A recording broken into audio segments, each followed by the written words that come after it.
So we can kind of do this a couple of different ways. We could go through and talk about what each of the types is going to look like under stress, but I think that might be kind of a long form way of doing it. So I think it might be best to start with just the 8 cognitive functions as types and then go from there and see how each of those deals with stress. So, for example, like NI dominance, as opposed to just talking about INTJs and INFJs separately. Now, there's going to be subtle differences, but for the most part, you might find that the grip state or the stress state is going to be relatively similar. Oh, I just saw it jumped up to 7. Hello, anyone who happens to be in the chat or in the who's viewing. Going to be talking about MBTI types under stress and in the grip today. And as I was mentioning just a moment ago, the term in the grip came from the author Naomi Quenk, who wrote the book In the Grip, which was an MBTI Foundation official publication. In the Grip. Yeah. So I'll go back to that one more time just because a few people came in. So yeah, this is where the term in the grip came from. From my understanding, this book's been around for a long time. I don't own it. I had a PDF of it at one point. So what do types look like under stress? Well, when you have to think about what it means to be in the grip, or what it means to be stressed to that point. So if you're under stress and you're an individual, and as I usually speak or talk about cognitive functions, your cognitive functions are more akin to or like your computer's hardware, your operating system, essentially, like how you take in information as opposed to what you do with information. And what I mean by that is you could think of it like a computer input. Oop, dropped my pen. Dropped a pen, not my pen. Information goes into your computer, your mind, your cognitive functions, and it's processed a certain way. But what you decide to do with that information is separate from your cognitive functions. It may be influenced by your cognitive functions, but it's something that's not entirely decided. Which is why, for example, not every person who is an ENTJ acts exactly the same way. Because if all extroverted thinking acted exactly the same way, there would be zero difference in output. So all extroverted thinking is, or cognitive functions in general, is when the information goes in, certain aspects of that information are noticed more prominently and first compared to other aspects, and that information is typically more important to the individual. So what happens is that when we have this dominant way of processing information, say for example extroverted thinking as with the ENTJs and ESTJs, these are going to be the types who take in a lot of that extroverted thinking information a lot of the time. It's going to be the first and foremost thing that is present and apparent to them when they are interacting with the outer world. Now, this comes at the expense of introverted feeling, in that introverted feeling is the least likely thing to be processed within their conscious function stack. So, assuming you're working with a 4-function model. But it's also going to be valued. It's going to, because it's oppositional to extroverted thinking, it's going to be valued but ignored, which means that it's inherently linked to extroverted thinking. It's still on the same axis, it's still linked, but it is information that is ignored because extroverted thinking is oppositional to it. And what this leads to during stress periods with types is that they're going to be taking in a lot of this information with their dominant function, or they're used to taking in information a lot of the time with their dominant function, and then they get thrown into this state where they're using their repressed function, they're using their inferior function to try and process information, to try to deal with the situation, or to deal with information that has been brought to them in that realm, and the function itself, doesn't know how to process that information. It doesn't know how to handle it.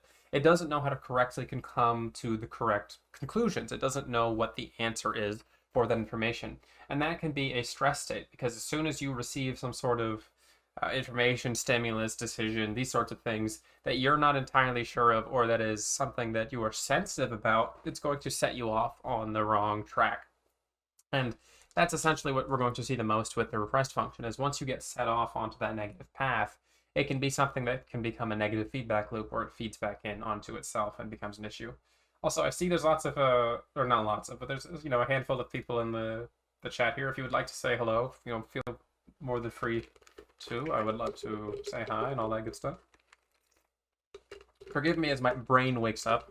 I only woke up like an hour and a half ago, and I'm just now getting my caffeine, so it takes me about 10 minutes to get into speech and thinking mode. Usually I'm just sitting here staring at my screen, so So yeah, back to what I was discussing. The grip state, or the repressed function state, is essentially when your function, your inferior function, is trying to process information. Because it's so inexperienced, it's not going to be used to doing this, and it's going to struggle to do this. Hello, Cherry Moon. Hello, Aya. Hello, Marinette. Thanks for saying hi. I appreciate you coming to the stream and talking. We're going to be talking about stress states today, and also someone asked if I would take the 16personalities.com quiz for fun. And I've taken that thing a million times, so we can breeze through that, and then it'll be on stream, so you all can see what my results are when I take that assessment, or what I would test as. Hello, Namefuls Art. You actually do have questions about Jungian therapy as I think more about it. Now, anything technically related to therapy I couldn't talk about. I could talk about things in terms of coaching. I'm not a licensed mental health practitioner, so as soon as we get into therapy, it's something that I can't. It would be immoral for me to talk about anything in the realm of therapy that stems into things more related to mental health. Hello, Jenny. Hello, how's it going? Yeah, Jenny was the one who suggested that I take the 16personalities.com test. So I'll ask you this first. So there's two directions we can go with this. Do we want to start going more into depth on the stress, or do we want to knock the personality assessment out of the way first? So I could do that either first or last. Jungian theory, yeah. Assessment first or assessment last. It won't take me more than like 5 minutes. Let's see what the audience would like.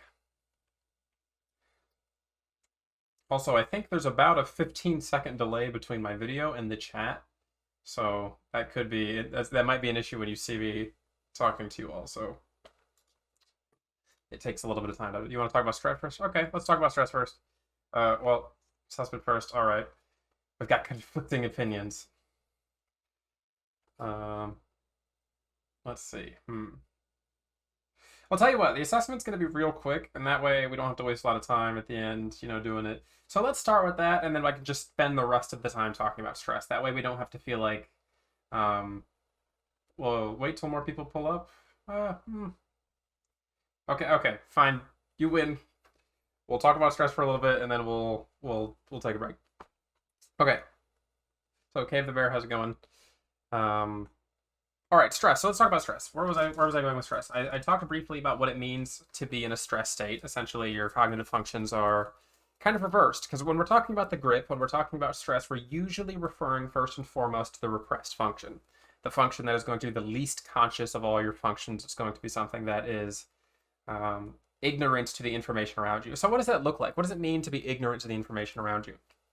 Well, extroverted thinking is going to be ignorant of introverted feeling, which means that types with high TE are usually going to struggle to recognize how they are feeling or what they should be doing in a certain situation, how they morally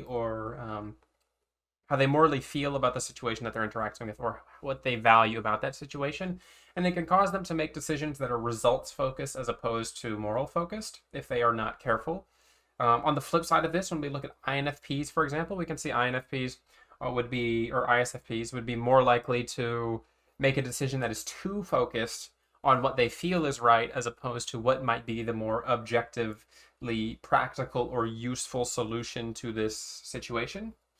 So a easy example of this when I'm talking about ISFPs is they're often very reluctant in their 20s and 30s to leave behind whatever identity they may have if it won't allow them they're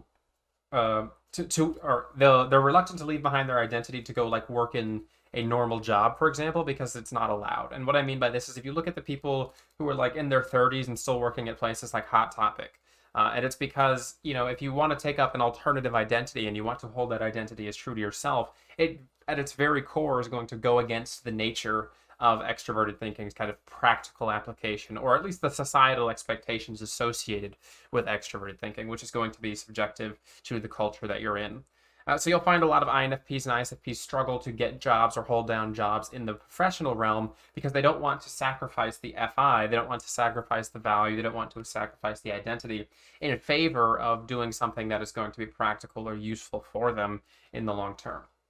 And this is essentially the kind of thing we're going to be seeing here. There's a reluctance to give in to the repressed function and there's also a strong tendency to strong tendency for distaste towards it. But it's also going to be something that is generally aspirational. And what do I mean by that? Well, I have a lot of INFPs in my coaching sessions, and one of the most common struggles that INFPs will have is they'll come to me saying they're trying to start a business. And, when you think of an INFP or an ISFP, you don't think to yourself, this is going to be someone who's going to start a business, or at least enjoy that sort of thing.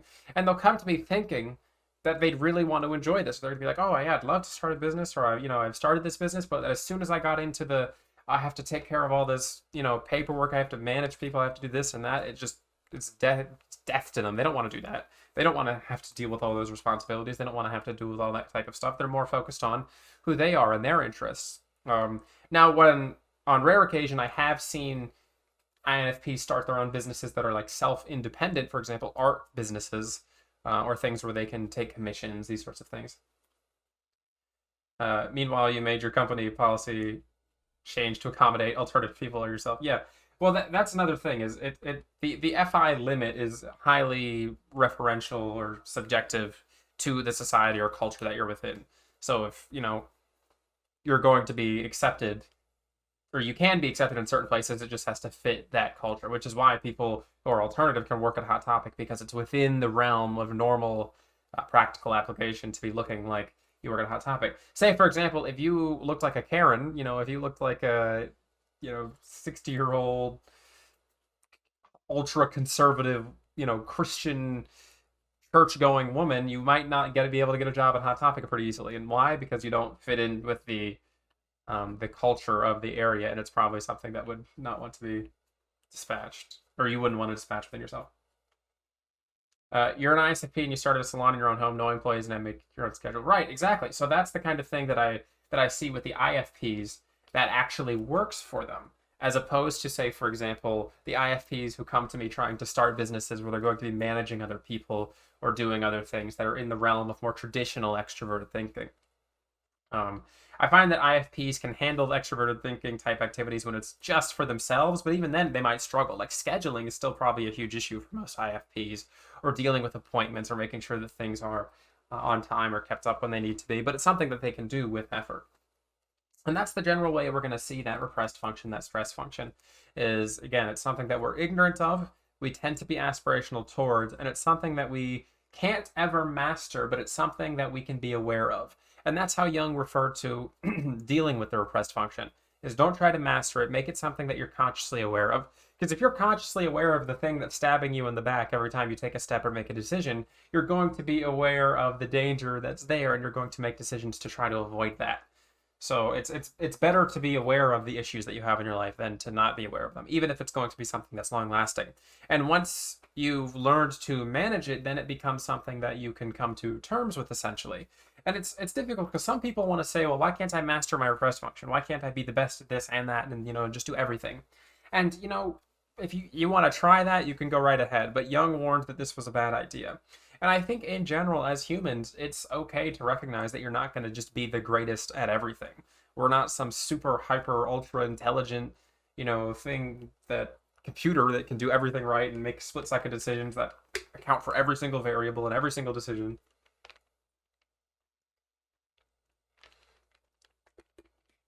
Cabe says, if you try to master the repressed function, you're essentially trying to be someone you're not. Right. And that's what Jung says in Psychological Types. He's referring to the story with the banker. I've told it a million times, where the banker, who's a TI dom, tries to be nicer with his clients. So he starts to engage in, more open communications. He tries to wear a smile more on his face. He tries to be polite to his clients instead of trying to give them these deep analytical approaches to his information. And he ends up freaking out and yelling at his clients. And it's because you can't withstand that for a long period of time. You can do it for a little bit, but you can't hold that up. You can't be someone you're not for a long period of time. So now let's talk a little bit more about what each of the repressed states is going to look like. And we talked a little bit about extroverted thinking and introverted feeling. I think that one's the one I usually go to as the easiest example of what a repressed state would look like, because it's pretty, it's pretty self-apparent to me, at least. So I think we'll go on to maybe like extroverted feeling and introverted thinking now. Would higher undeveloped functions, auxiliary or tertiary, manifest similarly to the corresponding inferior function in the context of stress? So would higher undeveloped functions. Hmm. So maybe can you rephrase that just a little bit so I can better understand? Are you asking if they would say, for example, would FI in an INTJ's stress look similar to an ENTJ's repressed FI? Is that kind of what you're asking there, Literate Crow? Um, in that case, maybe. The tertiary has its own unique role in stress. And we can talk about that a little bit more later, but the tertiary function is usually something that is um, it's dependent for one on the dominant function of the type because it's relational to that in a unique way. Also, I think it really depends on if you're introverted or extroverted because as I talked about in my tertiary function video a few weeks ago, I think the introverted types tend to be very shy about their tertiary functions, while the extroverted types tend to want to share them, but they're a little bit awkward with them. And that can lead to very different explanations or ways of showing those functions in terms of stress within each of the types. So we can come back to that a little bit later. But let's get back to the inferior function right now, because that's, I think, what I want to stick to as the primary topic. So extroverted feeling, introverted thinking as repressed functions. So introverted thinking is a unique repressed function because it's one that you see with the ENFJs and the ESFJs. And me being married to an ENFJ, it's definitely something that I've seen as interesting. There's usually a reluctance to want to actually deeply analyze the things that they're trying to understand. And I think this is even more apparent in the ENFJ, who doesn't want to take in details. They don't have the SI at the very least to take their time. ENFJs can be very prone to wanting to like quickly summarize or get the idea of whatever it is that they're trying to do. And they're just trying to do it. Like, okay, let's just jump into it. Let's get into it. Let's do it. I don't really want to understand it. And they can get really stressed if you try to deep dive into the analytical aspects, especially like the TI analytical aspects. But, or if you critique them on their lack of understanding in a introverted thinking way of understanding. I'm losing my words here. But essentially, if they don't have a deep understanding of a topic in terms of introverted thinking, and you point that out to them, it's usually going to cause some sort of stress. Also, because introverted thinking is oppositional to extroverted feeling, and that a lot of the times the deep analytical approach is going to be oppositional to what is going to make the most people, get along well, or what's going to make the most people happy, or what's going to allow the social harmony in the situation to work well, or what's going to control the people that they're interacting with. Because remember, extroverted feeling, especially in the dominant slot, can also be a controlling thing as opposed to a harmony thing. This is why you get the archetype of the cult leaders and the gurus who tend to be extroverted feeling high types. And it's because extroverted feeling doesn't inherently have to be about harmony. It can be about social control through such harmony as well. And introverted thinking, deep analytical observation, is going to be something that can be oppositional to this because it's easy to point out flaws in things that are more so on the feeling realm. Just as it can be easy on the flip side, for the extroverted feeling repressed types with high introverted thinking, to be completely ignorant of the implications of their social or FE related actions, which is why ITPs are very infamous for putting their foot in their mouth. And what I mean by that is saying things that hurt others' feelings or have implications that they strongly didn't intend. They might say something that was really mean, or they might say something that was really off-putting, or they might hurt someone's feelings, or they might critique someone just a little bit too much because they weren't exactly aware of how that would impact somebody else's feelings. And it's because they tend to be very not stressed, but they tend to be very ignorant towards these things, especially in their younger years when they're still not fully developed on these things. Unlike ENTPs, who at least kind of have this baseline understanding of extroverted feeling, the INTPs tend to really struggle with it, and it's going to be a struggle with them, which is, I think, why INTPs tend to be very introverted and sometimes very shy. I think the ITPs are the most likely to be shy of all the types. Now, one important thing to note when we're talking about repressed functions is that there is an inherent difference in repressed functions in rational functions and irrational functions. So what I mean by that is judging functions and perceiving functions. There's an inherent difference in how they handle stress. Why? Because the judging / rational functions like to come to decisions, and therefore when they enter a stress state, it is usually in response to a decision that has been made, some sort of rational conclusion that they have made a judgment about. There is a judgment made about the thing that they are stressed about. And this is fundamentally different because feeling is on the thinking feeling axis. So both thinking dominant and feeling dominant types are more likely to respond with emotional distress during times of actual stress because they have made stronger value judgments about the things that they are concerned with. Is shy motivated by fear? Not necessarily. It can be. Shy is a complex emotion, and it can be rooted in anxiety, it can be rooted in fear, it can be rooted in lots of different things. But it doesn't necessarily have to be rooted in fear. How would any look like in ISXJ under stress? We're going to get to the SI-NE axis here soon. I'm still on the rational functions for just a few more moments. So essentially, as I was saying, the rational judging functions are inherently going to be different when they respond to stress because they are attached to or making a value judgment about something. There is a rational decision being made. Now, this has its plus sides and its downsides, just like this rational functions have their strengths and weaknesses and everything else. And the irrational functions have their own unique way of dealing with stress. And what we're going to see with irrational or perceiving functions on the opposite end of the spectrum is that usually there's less of a direct emotional response or value-based, rationalized response. And what I mean by this is they're not exactly decided a lot of times on these sorts of things. And there's usually going to be less emotion in their response with the stress. But they're far more likely to resort to some sort of bad decision making, I think, the perceiving dominant types, as opposed to a more immediate kind of emotional or vocal response. I think the perceiving dominant types are more likely to do things like make bad decisions, try to uplift their life, go somewhere new, fall into alcoholism or drug abuse, these sorts of things, because they're seeking some sort of perception. They're seeking some sort of shift in their perceptive framework that will allow them to escape the stress that they're within, as opposed to trying to make an immediate decision that might help them, or, that they think will help them get out of that situation.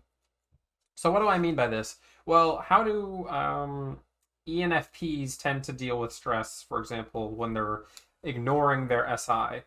Well, they usually want to change things. ENFPs are the most likely type to move out of all the types, and it's because they like change, and if they're stressed, they're usually likely to see moving as a way to get away from the thing that is holding them down, which is whatever it is that they're currently interacting with or doing in their life. So ENFPs often have a reluctance to things like long-term commitment, and I don't necessarily mean that in a relationship manner, but it can be in a relationship manner. But things like, wanting to stay at a specific school for 5 years, wanting to work at a job for 5 years. Anything more than 2 or 3 years is often going to be stressful to ENFPs because they have repressed introverted sensing, and they're ignoring the value or the aspect of wanting to maintain or protect whatever it is that they currently have within their life, if they're not careful. Now, you'll see the opposite of this when you look at introverted sensing dominant types, the ISTJs and the ISFJs, where they're so reluctant to engage in the extroverted intuition that, during stress states, they kind of double down on introverted sensing and they try to build their walls even higher.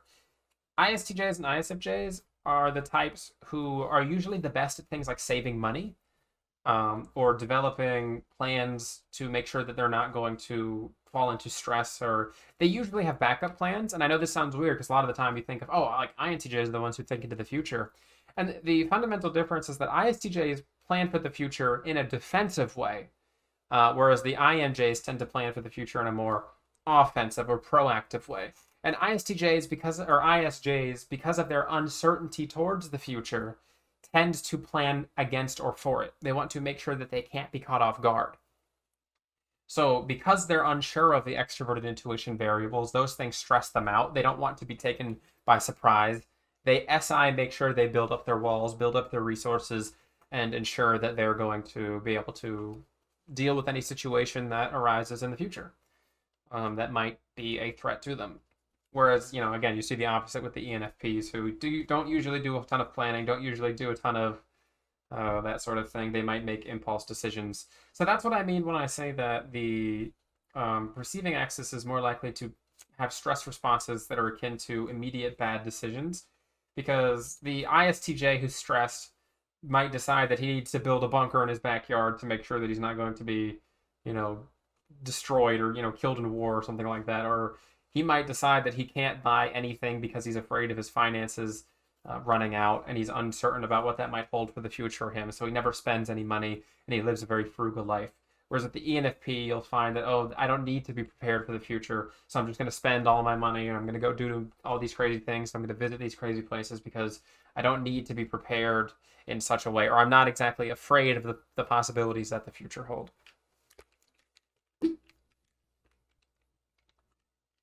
Okay, so that's the three judging axes. So lastly, we have NI and SE. Now, this is the one that you probably all know a lot about if you come from my YouTube channel, because it is, INTJs and INFJs. It's pretty common. So what does repressed introverted intuition look like? And what does repressed extroverted sensing look like? Well, I want to talk about some myths that you might have heard in the personality type community. A myth that is something that is really, really grossly misunderstood in my opinion, and I don't want to throw shade here, but the objective personality stereotype that the introverted intuitive dominants are conspiracy theorists, because this is actually completely backwards to what Jung talked about. In Jung's psychological types, he essentially referred to the introverted intuitive represseds as these types. The types who are more likely to fall into something akin to conspiracy theories was the ESFPs and the ESTPs. And it's because introverted intuition as a perceiving function is inherently looking for meaning and likely outcome, and it tends to be very good at this if it's in the dominant functions slot, or even the auxiliary function slot. But the issue is that the lower introverted intuitive types, especially the repressed introverted intuitive types, usually misattribute meaning and perception to things, which is why the ESFPs and ESTPs are most likely of all the types to think that someone's mad at them when they're not mad at them, or they're likely to misread the implications of a text message or something along these lines. They're not going to fully understand all the subtle nuances in certain aspects of either communication or things like theories. For example, like flat earth theory, all these things. And it's because they're struggling to differentiate what is the likely or real meaning behind something as opposed to what is the first thing that stands out to them. There's another reason that SFPs and specifically SFPs tend to be really drawn toward things like astrology.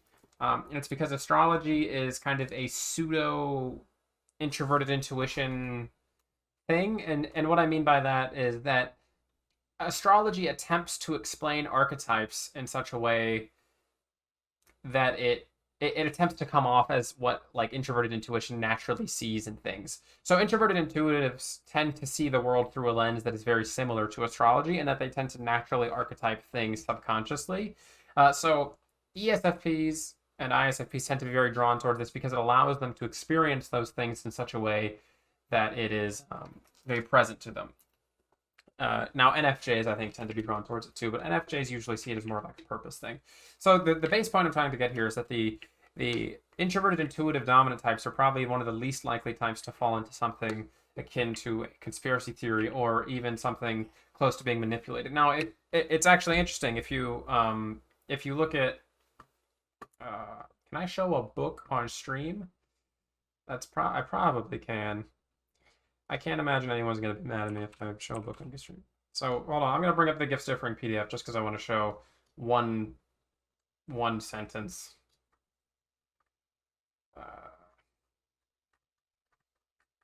Give me one sec.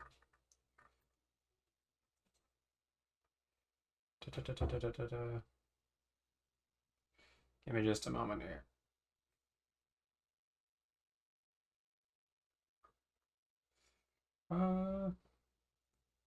Here we go.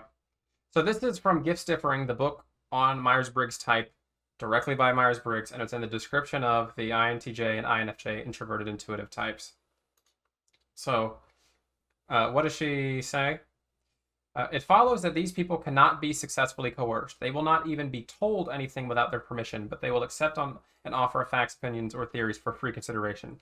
The excellence of their understanding must be trusted to recognize what is true. So essentially, what Briggs was saying and what Jung was saying too is that the introverted intuitives, especially the introverted intuitive dominants, have their own way of understanding and seeing things, and that they are going to spend a lot of time refining these things, and it's very hard to convince them otherwise. This is why they were convinced that it would be very hard to coerce or get them to do anything that they don't want to do. It's very hard to manipulate the introverted intuitive dominant types. And it's because they're constantly searching for meaning. It's because they're constantly searching for your intentions. Why are you doing this? What are you doing it for? This is going to be something that's very apparent, or something that the introverted intuitive type tends to be likely to do. Now, the question on the other side of this, when you look at the ESFPs and the ESTPs, is that they tend to be on the opposite end of the spectrum, where they can be not easily, but they can be coerced if they're in a state of stress, because introverted intuition is going to misattribute the meaning of what somebody might be saying to them or the thing that they're perceiving. And that's going to lead to bad decisions. Now, this doesn't mean that introverted intuitives are great in everything they do and, oh, they're fantastic and they see all these things and they're perceiving, they perceive all the outcomes and these sorts of things, because introverted intuitives are very likely to miss the common details or the small little things that are going to help make up the bigger picture of the thing that they're observing. The introverted intuitive is very likely to come to a bad outcome if they don't take their time to observe the thing that they're observing, because INTJs and INFJs can be very prone to... Sorry, I was thirsty. Very prone to making snap decisions if they are... not careful. They're going to be taking or trying to make a decision without taking in all the variables. I'm very guilty of doing this. My decisions, I always like to say, aren't actually decisions. They're kind of impulse thoughts. And what I mean by this is, a lot of times I can say, oh, I think that this thing was right, or I'm pretty sure this thing's right, and I'll be pretty confident about it. But then like 10 seconds later, when someone tells me otherwise, I'm like, oh, no, you're right. Like, oh, okay, you're right. I understand what you mean. And it's because I completely missed the detail that actually led to the conclusion that I was trying to go towards. One time when I was having a discussion with Benjamin, the ISTP, right before he interviewed me on his channel, we were discussing psychological types, and I was so sure of something because I was reading psychological types, and he said something, and I said something, and he was like, no, that's not how it is in the book. And I was like, yeah, it is. That's totally how it is in the book. So then I opened the book to flip it to the thing, and I was wrong. And I said, okay, you're right. It wasn't in the book. I missed it. I missed the detail. I wasn't paying attention, and I came to an incorrect conclusion because I wasn't actually paying attention to the details. And it took an STP to go, hey, look at the facts here, look at the details, for me to realize that I was actually misreading or misinterpreting something. So that's really important to remember with the introverted intuitive dominants, is while they're going to be more likely to spend a lot of time mulling over their thoughts or making sure that they come to correct conclusions about the meaning of the thing that they're trying to read or observe or understand, they can very easily just miss one common little thing in their observation and come to an incorrect conclusion or observation. Now, especially when it comes to the facts, the ESFPs and ESTPs are more likely to misunderstand the meaning of a situation, while the INTJs and INFJs are more likely to come to an incorrect conclusion because they missed some sort of detail in their observation, because they weren't paying attention. So that's essentially what I wanted to show there with the gifts differing. Look, I know I've just kind of had this thing sitting up here for a while. I probably could just go to the big cam, because I don't really have anything I want to show on screen right now. Well, actually, we might go over to the assessment here in a little bit. So for those of you who are late to the party, I said that I would take the 16 personality assessment on stream just for fun, just because someone suggested it. Okay, let me go through some of the questions here I might have missed. Would SI similarly search for motivation, intention / meaning behind someone's actions, or is it considered strictly an NI only thing? Meaning in general tends to be associated with intuition in general. So ENFPs also tend to be very associated with wanting to search for meaning in people's actions as well, but they tend to not do it in the same way, or they're very likely to point it out. And what do I mean by this is, a lot of the times introverted intuitives, one of the reasons that it's like hard to coerce them or convince them is because if they see you trying to do something like manipulate them or work against them, they hold their cards. They keep a little bit of a poker face when it comes to that, a lot of the times, unless there's a real reason to act or show these things. And Jung talks about this when he's interviewing the girl with introverted intuition that he thought was like a schizophrenic or something. And he says that the introverted intuitive can't share their perceptions because essentially that means they're throwing the fat in the fire. They're revealing their cards. So the ENFP would go, hey, you're trying to manipulate me, or hey, you're gaslighting me, or hey, this or that. Where the INJ is more likely to notice these things but not want to say them or hold it as some sort of power that they can use later in the future, or, these sort of things. They don't tend to show or share their intuitive understandings because it's hard to share them. Who is more likely to respond emotionally under stress? As I mentioned earlier, it's going to be the rational, dominant, and repressed types. So any of the thinking or feeling dominant types are going to be more likely to respond emotionally. This is just a general tendency, though. Just a general tendency, not an absolute. So, for example, if you think about who gets the angriest under stress, you're most likely to think of someone like an ENTJ or ESTJ. Repressed feelings. So when they get into a state of stress, they explode. And then INTPs and ISTPs too are very known for exploding under stress. I have two uncles. One of them is an INTP and the other is an ENTJ, and neither of them handle stress too well.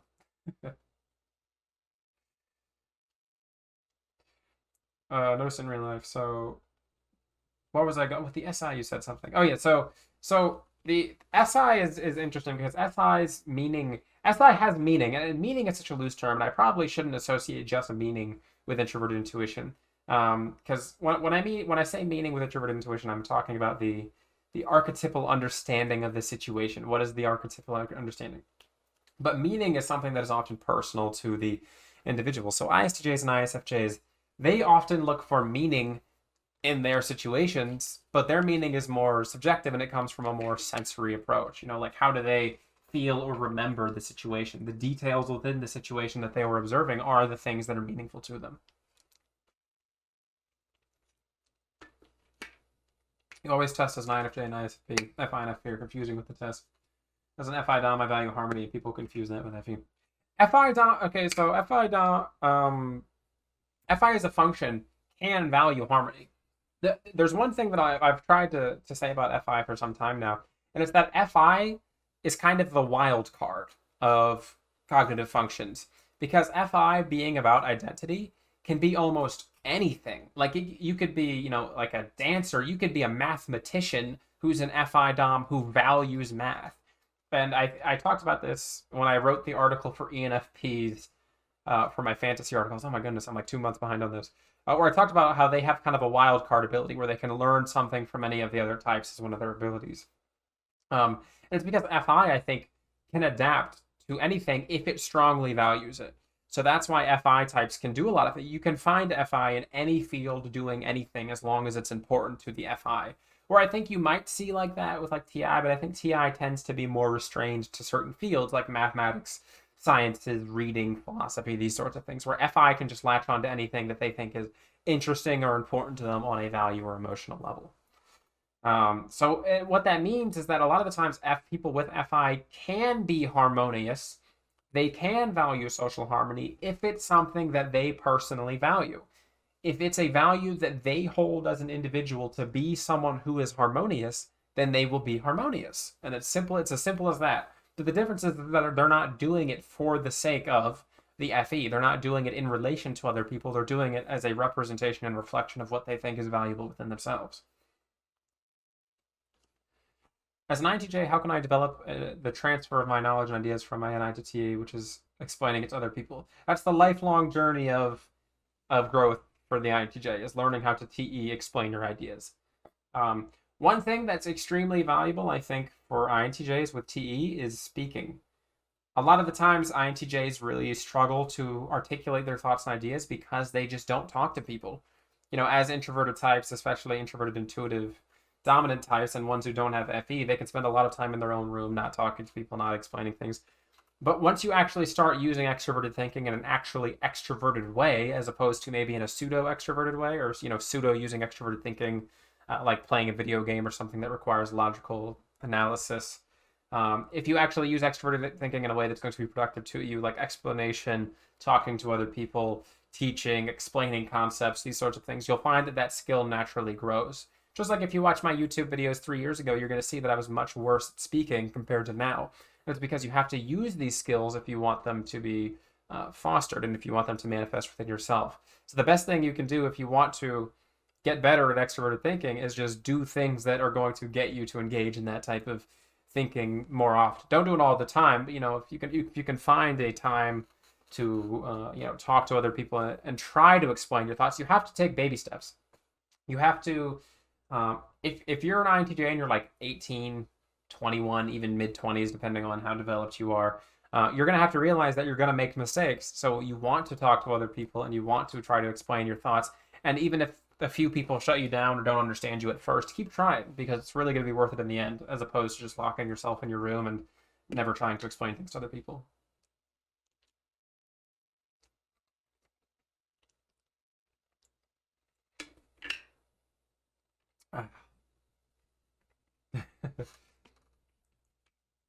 Tried forcing myself to teach the stuff I know about philosophy to a friend that want to learn about it. Yeah.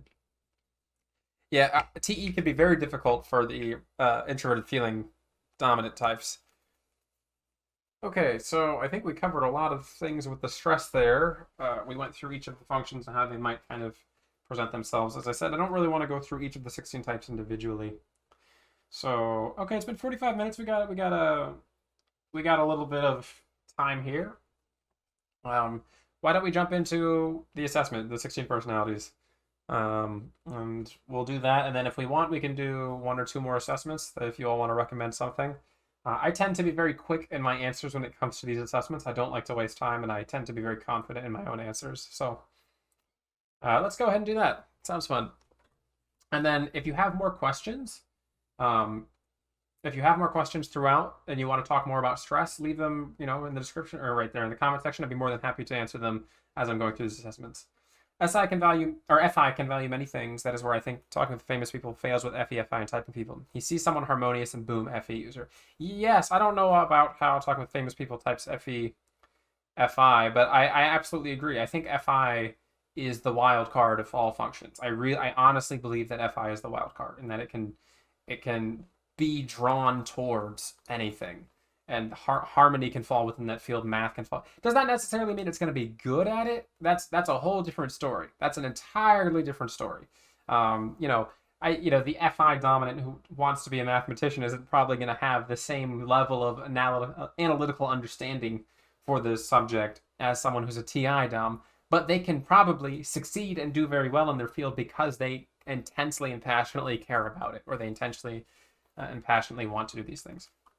Do I expect the results of it? I mean, I've taken these things 100 times. I imagine it's going to be INTJ. So let's see. You all can see how I take personality tests. So every now and then on my server, we do the personality assessment events. We used to do them weekly, but we realized after a year and a half of doing personality assessment weekly that there's not a million of them out there, or there is a million, but you start to take some of the same ones after a while. So I regularly make new friends. Disagree. Not strongly, because I do make friends on the Discord server, but I don't make friends that are like concrete, real life friends. I'm not constantly meeting new people. You spend a lot of your free time exploring various random topics that pique your interest. Yeah, I would say so. Seeing other people cry can easily make you feel like that you want to cry too. Yeah, I'm in the middle actually on that one. I do get secondhand embarrassment watching TV. I don't know if you all get that, but like if you see someone who's embarrassed or feeling awkward on TV, I can easily feel that as a reflection of what they're feeling in the show. You often make a backup plan for your backup plan. Sometimes I tend to brute force a lot of the time. I have a strong plan and I kind of adapt to that. You usually stay calm even under a lot of pressure. Yes, I've been told that throughout my life many times. At social events, you rarely try to introduce yourself to new people and mostly talk to the ones you already know. Yes, definitely. You prefer to completely finish one project before starting another. Yes. Very sentimental? No. You like to use organizing tools like schedules and lists. Middle. I like to organize things. I don't actually write them out. I would actually say disagree on that one. Slight disagree, because I don't actually like writing schedules and lists. I have them internally. Even a small mistake can cause you to doubt your overall abilities and knowledge. Disagree. I am very confident in my abilities, but I'm also confident and realistic enough to know where I don't have abilities. So I'm not often concerned with my level of skill or feel bad about my own skill sets. You feel comfortable just walking up to someone you find interesting and striking up a conversation. Disagree. You are not too interested in discussing various interpretations and analysis of creative works. Strong disagree. I like to discuss. Wait, You are not too interested in. So that would mean I am interested. Right. Okay. Okay. They write the backwards questions. You are more inclined to follow your head than your heart. I would say slight agree, although my heart does have quite a bit of say in my life. You usually prefer just doing what you feel like at any given moment instead of planning a particular daily routine. Yes, actually, yeah. That's weird. They use the word routine here because that's kind of SI bait.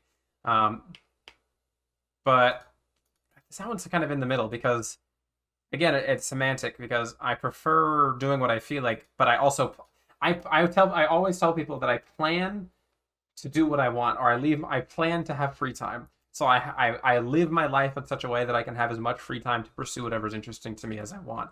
And my routine is to make sure that I have time to do things within an open time slot. So it's not actually routine. It's just kind of like pseudo routine. So I'll just put middle on that one. You rarely worry about whether you make a good impression on people you meet. I would say disagree.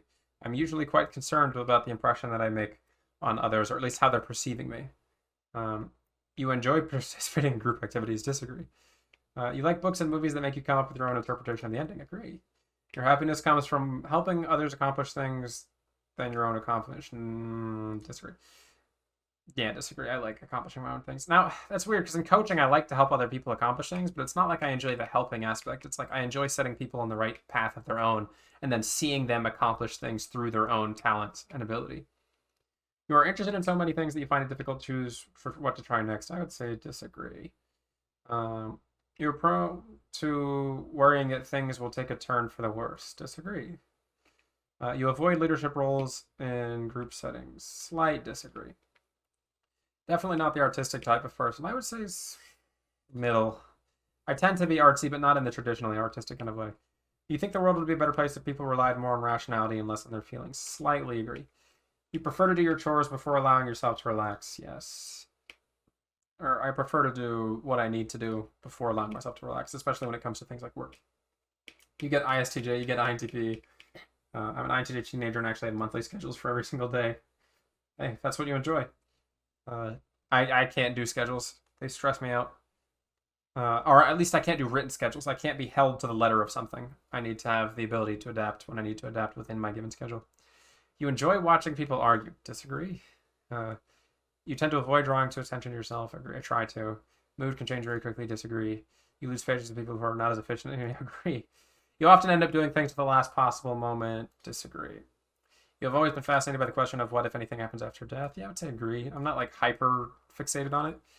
You usually prefer to be around others rather than on your own. Strong disagree. You become bored or lose interest when the discussion gets highly theoretical. Strongly disagree. You find it easy to empathize with a person whose experiences are very different from yours. Yeah, agree. You usually postpone finalizing decisions for as long as possible. No, I like to have some sort of decision made, especially if it's going to be something about in the long term. You rarely second guess the choices that you have made. Agree. Slight agree. I do second guess. If you can tell through the assessment, I've second guessed a few times. After a long and exhausting week, a lively social event is just what you need. No. You enjoy going to art museums. Slight agree. I mean, I've been to a few. They're okay. It's not exactly my thing, but it's better than going to like a concert or something that's for a band I don't like. You have a hard time understanding other people's feelings. I would say disagree. I actually think I have a really decent understanding of other people's feelings. I wouldn't say strong disagree. I think I have a decent understanding, but that could also just be because I am a psychology student and I have worked with 150 people. You'd like to have a to-do list for the day. Disagree. Rarely feel insecure. Agree. You avoid making phone calls. Disagree. I will make a phone call if I have to. You have to spend a lot of time trying to understand views that are very different from your own. Agree.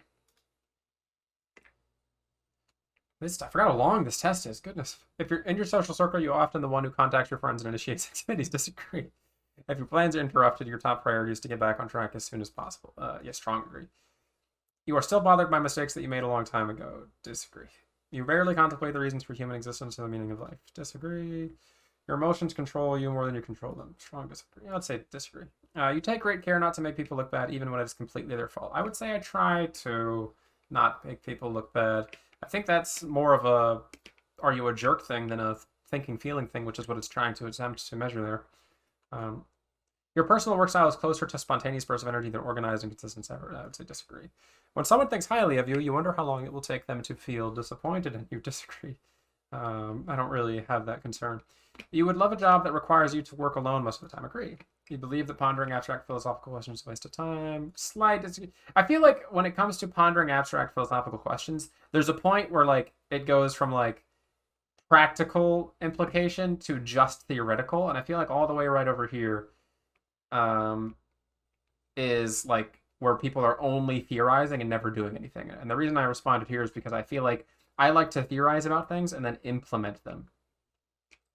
You feel more drawn to places with busy, bustling atmospheres than quiet, intimate places. Disagree. Right. You know at first glance how someone is feeling. I would say slight agree. Again, I'm a psychology major and I've taken many classes on this. It's kind of my job. You often feel overwhelmed. Disagree. You complete things methodically without skipping over any steps. Slight agree. I like to skip some steps. You're very intrigued by things labeled as controversial. You would pass along a good opportunity if you thought someone else needed it more. I am selfish. I am without a doubt selfish. I'm going to say slight disagree. If I'm being honest with myself, slight disagree. Just because if I really needed the opportunity. I struggle with deadlines. Disagree. You feel confident that things will work out for you. Agree. Gender optional. Male. See results. Oh, look, I got INTJ. I'm so surprised. Oh no. All right, so highly introverted, intuitive, slight preference for thinking, judging, and assertive. I've never once ever scored. Actually, I don't think I've ever scored anything other than INTJ on this test. My thinking, like if you asked me to take this test 4 years ago, you would see the thinking be like 95%. In fact, I still have my formal MBTI assessment, the MBTI step 2, where it shows the actual graph from the real MBTI assessment. My thinking on that test was like 95%. But that was before I went through psychology, college. That's before I went through trying to understand how the feeling side of things works and why it's important to be aware of these things and why it's important to recognize people's cultures, background, these sorts of things. I've spent a lot of time working on the feeling aspect of things and trying to understand why it's important in implementing those things. You just took the 16 personalities test and you got ENFP. Now we can interpret it in the big 5 ways. Yeah, right. Because this test is essentially just big 5. Okay, so if this one's right, we're just gonna go ahead and get started. I would be interested in directing a play. Very inaccurate. I am not comfortable with myself. Disappointment, neutral, loss of confidence in one country is dangerous. Very inaccurate. I want to live wherever the most optimistic people are. Sure. I would be interested in working in a scientific lab. Sure. Being devotedly considerate of others is your primary value. No. It is important for me to serve others. Very inaccurate. I have to do something revolutionary. I would say slightly. I want to live wherever I would be considered most attractive. What? No. Humans are tribal by nature and they always stay with their types. Kind of, actually, yeah. I treat wealthy people better than I treat poor people. Very inaccurate. I'm always prepared. Being relaxed is the foundation of my personality. I try to be relaxed. I want to live in a tranquil place. Yes. I am very laid back. Yes. I try to be. I would be interested in doing research on plants or animals. Slight inaccurate. I value being more attractive than others. No. I spend all my time taking care of the needs of others. No. I want to live where the happiest people are. Sure. Don't want to live where the unhappy people are. I want to live in a place that is doing things differently. Yeah. Diversity leads to instability. That's a hard question. Because I wouldn't say that diversity is a bad thing, but does diversity lead to instability from a meta perspective? Yes, it can. It certainly can. I mean, the more you mix, cultures very quickly, you're very much likely going to have conflict in culture and value. So that's a loaded question. That is a very loaded question. I'm going to leave that one neutral because I'm not exactly sure what they mean by that. I would be interested in an artistic career. I feel like I live on the planet of the apes.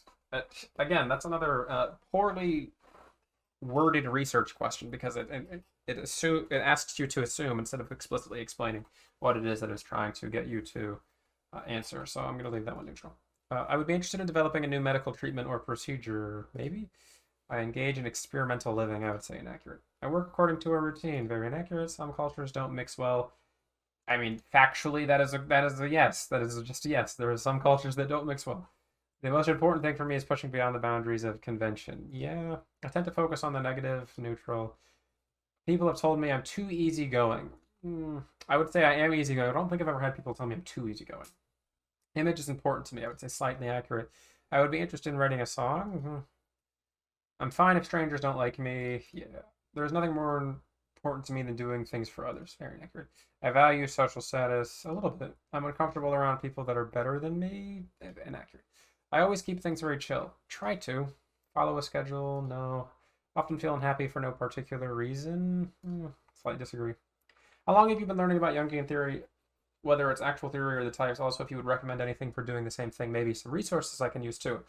I started learning about Jungian theory seriously in 2015, casually in 2013. So if you're interested, the number one resource is first Gifts Differing, the book written by Briggs, because it's source material on learning personality type, and then psychological types. And once you've read those two, if you spend a lot of time analyzing them, you'll have a pretty good understanding of personality type. I mean, that's the thing about, personality type and Jungian theory. You only have to read 2 books, but those 2 books are very deep, have a lot of interesting aspects to them. I think it's important that people think I'm awesome. Very inaccurate. I don't really care. I would be interested in a career where I played a musical instrument. I plan to avoid rushing just before the deadline. Try to. I take risks sometimes. I do sometimes.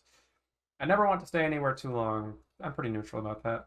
I would be interested in designing artwork for magazines. No, people shouldn't live in a country they don't want to integrate into. That's difficult because, again, it's another one of those culture ones where it's like I don't understand the context of what they're trying to say.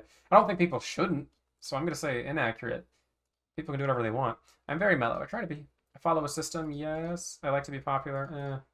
My life's work is testing the limits of what's possible. I do like testing limits. I take unfamiliar paths. Try to. Conformity is a good thing. No. It's important to conform just enough to not disrupt my goals. So a conformity is good to the point where it allows me to achieve what I need to achieve. Often it's not what I want, it's what others want that's more important to me. No. Very inaccurate. I sometimes avoid living my life. Unfortunately, yes. Immigration should be controlled. I don't care. I don't care about politics. I would be interested in studying in a scientific field. I am. I have to live in a well-planned place. Sure. I would be interested in studying the structure of the human body a little bit. But people don't know what's good for them. I slightly agree with that. Submit results. All right, what do we got?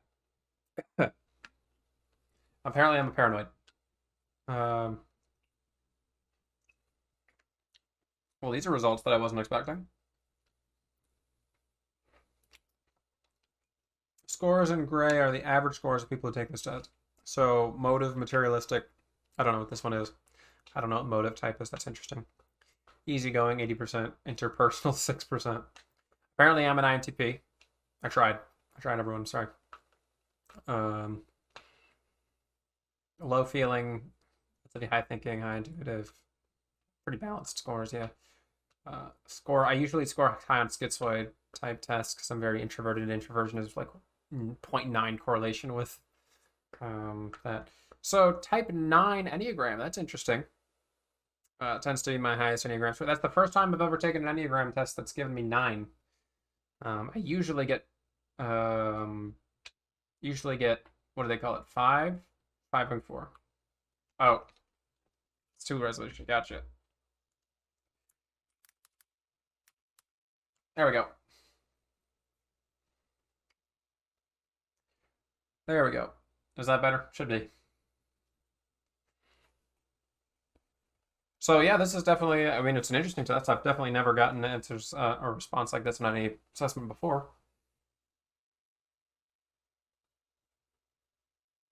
Type 9. Someone just said I might be a 9 at one point.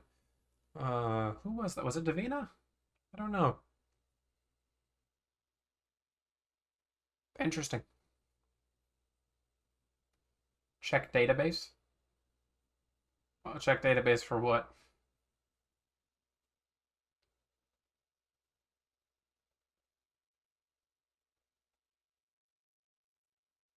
It is better. Okay, cool. Right. Yeah, the stream is like a solid 40 seconds behind, and I don't know the like I'm pretty sure there's a way to like refresh that or something, but I don't know what it is. So I'm not gonna do that for now. So okay, yeah, those are the scores. Again, kind of a weird test. I mean, not weird, but they definitely had some questions that I didn't think were extremely related to maybe what it was attempting to ask. I'm assuming I'm a 5-wing-6 or something. Well, I got 59% on 5 and 80% on 9. I actually scored higher on 4 than I did on 5. Got ENTJ A on 16 personalities. Yeah, that makes sense. It's type 2. I'm not a 2. We can confirm that I'm not a 2. My wife is a 2. She's a 2-wing-1, I believe. At least that's what she tests as. There's that one Enneagram test that's like the circles with like the pie chart looking one. Also scored higher on 7 than 5. Yeah. Got your normal Enneagram results on this test, but I got ISFJ. Yeah, I don't know. I've definitely never gotten results like this. I mean, I definitely know 2 is probably my least likely type. I'm open to Enneagram. I think I'm a 5-wing-4. Like, let's just go take Enneagram test. Let's just take one of the more traditional ones, like the Truity one or whatever. Well, I don't know about that. Is this the one that gives you the little pie chart at the end? Because we've done this one before. So yeah, this is the one that we usually do for the. Oh goodness, it's like a white background on. Oh, this is terrible. What is this? Oh, on the stream I could see the boxes, but on my screen I can't see the boxes because it's like white. When I'm looking at the stream, side types, block spots, side type Enneagram test. Let's see. Oh no. Oh no, I'm not taking that one. That's hard on my eyes.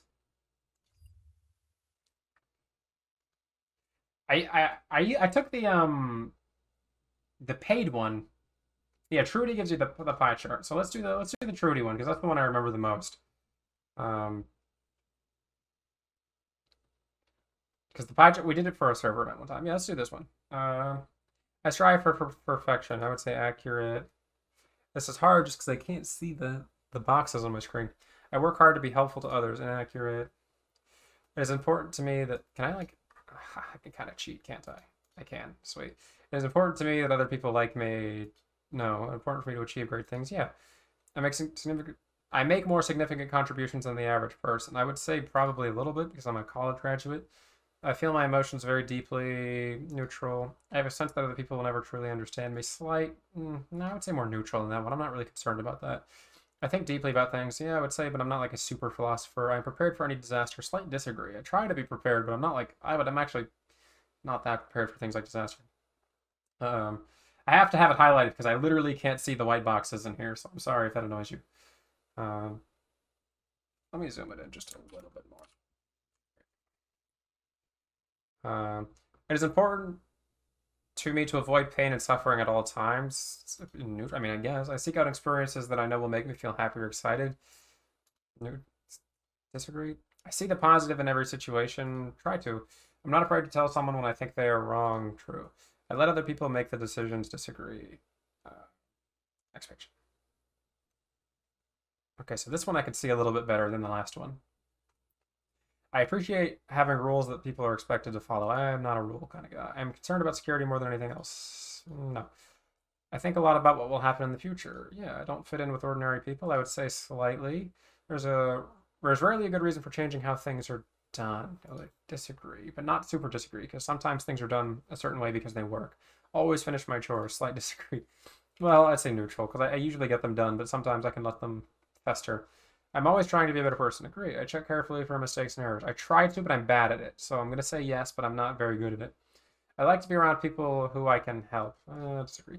I like to feel that I'm an important person in my social groups. Neutral. I don't really care about that. It is important to be successful. Yeah. The organizations I belong to would not function well without me. I don't belong to any organizations, but I would say neutral. I often feel overtaken by emotions. No. I've always felt different from other people, slightly. I like to analyze things from every angle. I try to. I always have a plan for what I would do if things go wrong. I have a plan, even if I don't have like a structured plan. I avoid situations that bring up negative feelings. I mean, don't most people? Like that seems like a pretty common. I know. I guess most people don't. But I would say yeah. I seek excitement. Neutral. I'm good at seeing the bright side of things when others complain. Yeah, I try to. I do not hesitate to call people out when they're behaving badly. Yeah. Let's say neutral. I go along with what other people want. Slight inaccurate. People should follow the rules instead of doing what they feel like doing. So I'm somewhere between inaccurate and neutral on this one. I seek out relationships that offer me some type of protection. I'm not really concerned about that. I can clearly visualize what will happen in the future. I would say yeah. Average people often find me a bit weird. Neutral, yeah. I got called eccentric a lot in high school, but not as much these days, and I think it's just because I've evened out. I like to do things as I've always done them. Kind of. I persist until a task is done. Yes, absolutely. I spend time trying to discover and correct my faults and weaknesses. Yeah. I hold myself to very high standards. Yes. I'm a natural caretaker. No. I want people to admire me. No. I don't really care about being admired. I want to achieve a lot in my life. Yes. If I'm honest, I feel that I am a bit better than other people. No, I don't really feel I'm better. I think there's a lot of people better than me out in the world, but I don't think I'm worse than other people. I feel a deep sense of grief for what I have lost. No. I'm an unusual sort of person, a little bit. I take time to understand things more deeply than most people do. I see that's a comparative statement. I don't like the comparative statements because it's saying like I am more than someone else, and I don't really like that. I prefer to be self-referential. I would say if I'm self-referential, yeah, I try to. It is important to me to be prepared for any emergency. I mean, I try to be prepared, but it's no, I'm not actually prepared. I want to be, but I'm not. I distract myself from any sad feelings that arise. Yeah, I often make changes in my life when things get boring. Sometimes. Um, I tend to be more optimistic. Yes, I tell people what I think, even if it's hard to hear. Yes, I would rather follow the group than push for what I want. No, I feel most comfortable in organizations with a clear hierarchy. Neutral. I take measures to protect myself and my loved ones from harm. Yeah. I make plans for many years in the future. Yes, I am a unusually unique person. Not really. I dislike trying new methods or procedures. Disagree. I focus on my responsibilities and duties. I try to. Uh, I read books that help me be more productive. What I do? No, I don't really read often. I watch YouTube. Does YouTube count? So I'm going to say yes because I watch a ton of YouTube video about content on how to grow and become better at what I do. So I'm going to say slight yes on that one. I put a lot of pressure on myself to do things right. Yes. I take the initiative to help other people and make their lives easier. Neutral. Because I do, but I don't actively seek to do it. I put in the effort to make a good impression on other people. Yes. Well, especially if it's business related. Yes. I set ambitious goals for myself. Yes. I'm an important member of my social groups. I would say disagree. I'm not really focused on social groups. I can describe my emotions in a lot of depth and detail. Disagree. I often feel like an outsider. Slight agree. Find my mind to be a very interesting place. I think so. I'm always aware of what can go wrong in a situation. Yes, I'm very aware. I have many ways of avoiding situations that get me down. Yes. I'm always up for a new adventure. I believe that things usually work out for the best. Sometimes. I'm going to say neutral on that one, actually. I stand up for what I believe in, even if it upsets other people. Yes. I let other people take the lead. Sometimes. I dislike people who disrupt things by breaking the rules. If they're breaking them for annoying reasons, yes. Let me check the comments to make sure I haven't just been ignoring you all for a while. Okay, so nothing too exciting right now. Make alliances with people who can help me stay safe and secure. Disagree. I'm often looking ahead towards what is coming next. Yes. I have different interests than most people. Again, this is a comparative statement. I would say slightly yes, but I'm not going to say like yes, because I'm not like that different. But the traditional way of doing things is the best way. No. But sometimes yes. I'm a responsible and reliable person. I would say for the most part, yes. I have a lot of plans for how I can improve myself. Yeah, I make sure that even small details are correct. And I wish. I enjoy caring for others and their needs. No. I want to be a person that others can look up to. Neutral. I push myself to succeed. Yes. I make important contributions to my community. No. I rarely have strong emotions. Agree. I feel I never truly belong in social groups. Neutral. I want to learn as much as I can about how the world works. Yes. Yeah, I would say actually yes. It is important for me to understand what can go wrong in a situation. Yes. I take steps to ensure I don't feel sad or lonely. Well, I don't feel sad or lonely. It's like that's a, kind of a loaded question because I take steps to ensure I don't feel sad or lonely. I don't feel sad or lonely, so I'm going to say no. Trying new things keeps life interesting. Yeah, I'm an upbeat person. I'm usually the one to take a stand when others won't sometimes, but also not very often. Other people have stronger opinions than I do. I would say yes. I don't have that strong of opinions. I try not to. At the very least, I try not to. Everyone has a role to play in society and a duty to do their best. I would say disagree. I think people can do whatever they want with their lives. I'm concerned with protecting what I have. Yep. I have a good sense of what my future holds. Yep. I am an average person with ordinary likes and dislikes. Neutral. Try new ways of doing things just to see if they will work sometimes.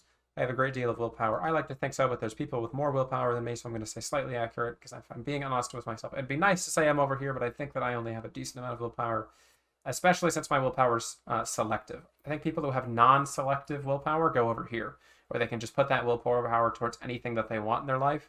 But my willpower is very much only active when it's towards something that I think is personally interesting. So I'm going to be honest with myself and put it there. Self-improvement is a major interest of mine. Yeah, get my results.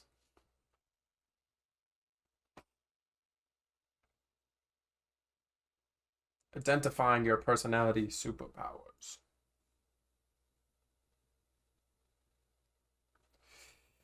So what is this? 5, 8, 4. What are they? Does it show them in rank? I don't want to buy your test. I'm not gonna buy it, but so yeah, that's the result. 5 is the highest. Usually 5 is the highest. 8 makes sense because I'm self-competitive. 3, I guess. Definitely 2 is lowest. 2 has always been my lowest. 1. So the 2 that stand out are 5, 8. I usually score higher on 4 than 6, though. I'm surprised it gave me 6 because I usually get higher on 4. I think the reason I scored low on 4 is because I don't like those loaded questions that ask you about how unique you are. And I think that's one of the things it's 4 bait, where it's like, oh, are you unique and special? Well, you're a 4. Where it's like, no, I understand what you're trying to ask, but I don't think I'm actually like crazy unique when I look at things from a meta perspective. I do think I stand out, but I don't have a desire or need to feel unique as opposed to actually feeling like I stand out just because I do. If that makes sense. I think it makes sense. Real easy. We can do this one in like 10 minutes. I'm the life of the party. Disagree. I feel a little concerned for others. Disagree. I'm always prepared. Neutral. I get stressed out easily. Disagree. I have a rich vocabulary. Slightly agree. I don't talk a lot. Agree. Slightly agree. I'm interested in people. Kind of. I leave my belongings around. Disagree. Relax most of the time. I have difficult understanding. In fact, I do comfortable around people. Or I feel comfortable around people. Neutral. I insult people. I would say no. I don't insult people. Pay attention to the details. No. I worry about things. No. Vivid imagination, yes, I keep it in the background. I try to sympathize with my feelings. I try to. I make a mess of things, and no, I seldom feel blue. Agree, I'm not interested in abstract ideas. Disagree, I start conversations. Disagree, man. People's problems. Well, I'm a psychologist, so I have to slightly disagree because it's my job to be interested in other people's problems. I get chores done right away. Slightly, I'm easily disturbed. Disagree, I have excellent ideas, but maybe yes. I think I have good ideas. I have little to say. Neutral. I have a soft heart. Nah. I often forget to put things. I would say even slightly no. I often forget to put things back in their proper place. Yes. I get upset easily. No. I do not have a good imagination. No. I talk to a lot of people, a lot of different people at parties. No. I'm not really interested in others. Agree. I like order slightly. I change my mood a lot. No. I'm quick to understand things slightly. I don't like to draw attention to myself. Agree. Take time out for others. No. I shirk my duties. No. No. I have frequent mood swings. No. I use difficult words. No, I don't use difficult words because I think it's a waste to use words that go above the vocabulary of the people that you're attempting to interact with. I don't mind being the center of attention. Disagree. I don't like it. I feel others' emotions sometimes, but not a whole lot. I follow a schedule. No. Get irritated easily. No. I spend time reflecting on things. Yes. I'm quiet around strangers. Yes. I make people feel at ease. I don't know if I do or not. I'm exacting in my work. I don't know what that means. Exacting? Exacting. My vocabulary is dum-dum. I often feel blue. No, I'm full of ideas. Yeah. Yes. No, I don't want to answer your other questions. All right. Big 5. There you go. Extroversion is low. Emotional stability, agreeableness, conscientiousness. So emotional stability is like the opposite of neuroticism, right? So instead of saying neuroticism is a negative trait, they use emotional stability as a positive trait. So yeah, that makes sense. I'm a relatively agreeable person, I think. Oh yeah, zoom in. I keep thinking it's still zoomed. My bad. Oh, it's Control plus. My bad. Yeah, that's my fault because I keep thinking that because I've zoomed it, it's gonna stay zoomed, and then I go to a different tab and it's not zoomed. So the okay, so it's raw score to percentile. I was like, why is it so off? And it's raw score and percentile. Okay, so I got 90th percentile on emotional stability, 9th, and then 76th on intellect imagination. I think I have imagination, but then I compare myself to like people like ENFPs and ENTPs, and I realize that theirs is usually up in like the 90s because they're very very spontaneous about their ideas. They kind of act on them immediately. I'm not exactly agreeable. Low conscientiousness. Now that's an interesting one. I usually score very highly in conscientiousness, actually, so I'm surprised to see it so low. For the most part, I am quite a conscientious person. I would not describe myself as low conscientious, at the very least. So that would be get factor 4. Impulsive and disorganized. No. I think what it was asking about was things like routine and organization. Do I think I'm a 583 or 513? Oh, I don't know. I would probably say 583. I just don't know. I think I'm a 514, but I'm not entirely. I'm like a lot of people tend to think I'm a 516. I really don't think I'm a 516. I really don't. I'm pretty sure I'm a 514, at least compared to 516, but not entirely sure. All right, so we've done lots of tests today, and we've seen some unusual results. I usually don't. Again, low conscientiousness is quite rare for me. Can't have 6 if you have 5. Oh, and the tri type. Oh, okay. I don't know. I don't know much. Sorry, again, I don't know much about Enneagram. I'm not an Enneagram. I'm a Jungian Briggs type kind of guy. All right, well, we covered quite a bit. Did I say 916? I heard 516. Now I don't even know what I said. If I had to guess my tri-type, it would be like 5'8" something. I'm confused. Now you're throwing me off. I don't know my Enneagram enough. Doing me a confuse. Okay. Yeah. Now everybody's confused. Look what you've done, Literate Crow. You have to rename yourself Illiterate Crow now, because now we're just confused and we don't know what we're saying. Okay, I think that's pretty good for today for the stream. I think I'm going to go ahead and wrap up because my voice is starting to go. I'm not used to talking for this long.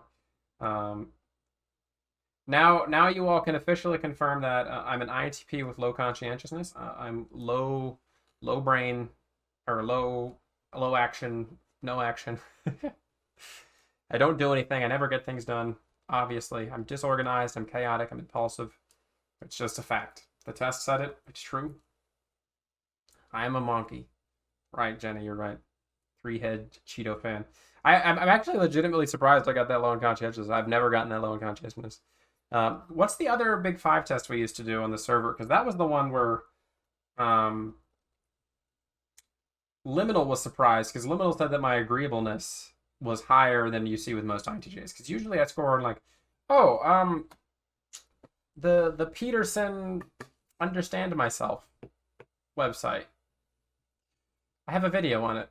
So this was the result I got from Jordan Peterson's Big 5 test. I have a video on this one. So this one was a paid assessment. I think this one was actually pretty good. So it gave me 50th percentile agreeableness. That's what I tend to think I am. I'm about 50th percentile, if I had to say so. I think I'm a relatively agreeable person, but not a super agreeable person. Low compassion.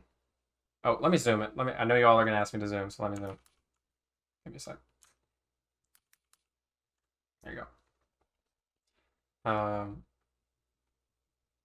Yeah, so this was the paid assessment. So 50th agreeableness, because it breaks it down into subcomponents, like agreeableness has compassion and politeness. See, conscientiousness, I usually score very high in conscientiousness, on formal psychometrics at least. I think that's the difference that you could see, and it's a lesson for anyone who's interested in psychometrics or developing personality tests out there. If you go back and watch the assessments that I took today, and you see every time I stop and go, that's a bad question, it's because it's a bad question. Like, when you develop questions that are aimed in such a way that they either allow for too much interpretation or they're kind of some weird referential question, it's not a good psychometrically valid kind of question, and the internal reliability of it is probably going to be pretty rough. When you apply some sort of like ego judgment or assessment with the question, that has to be the thing you're measuring as opposed to the independent trait. So if you're trying to measure conscientiousness as a separate component or factor as opposed to conscientiousness related to ego, then you can't use ego as a component or factor in that question. They have to be separate. So the question is like, if you said, I get my work done on time, do you agree or disagree? Is a different question from, I think I get my work done on time more than other people. These are two different questions. They're two different questions because one is self-referential to you, as it's referencing you as an independent individual as opposed to you compared to other people. And that's why you have to be very careful with personality assessments, because a lot of these people who create personality assessments, especially these free ones online, have no idea the subtle differences that go into making personality assessments with strong internal reliability.